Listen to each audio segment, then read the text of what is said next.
For centuries, healthcare in the United States has failed to serve all patients equitably. We now have data demonstrating how the deadly COVID-19 pandemic is disproportionately impacting communities of color.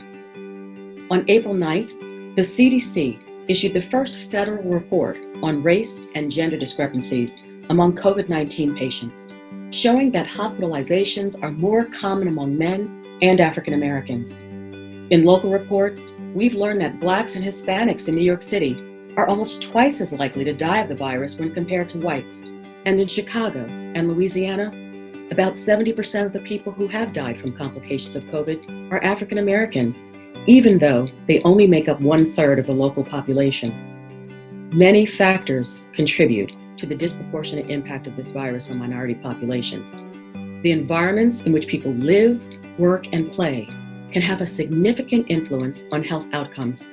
Crowded housing, frontline jobs that increase exposure, inability to work from home are just a few conditions that place people of color at increased risk for COVID-19.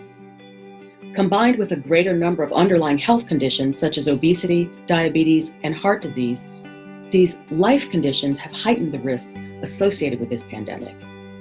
In cancer research, we have learned that it is vital to understand both the social determinants of health and any underlying genetic or biologic differences among various populations, as both can impact cancer risk and response to treatment. Over the past year, Stand Up to Cancer has focused on increasing diverse participation in cancer clinical trials to ensure that new, more effective treatments will help all cancer patients. With the same focus on including patients of color in clinical trials for COVID-19 testing and treatment, we can improve care for all patients now and in the future.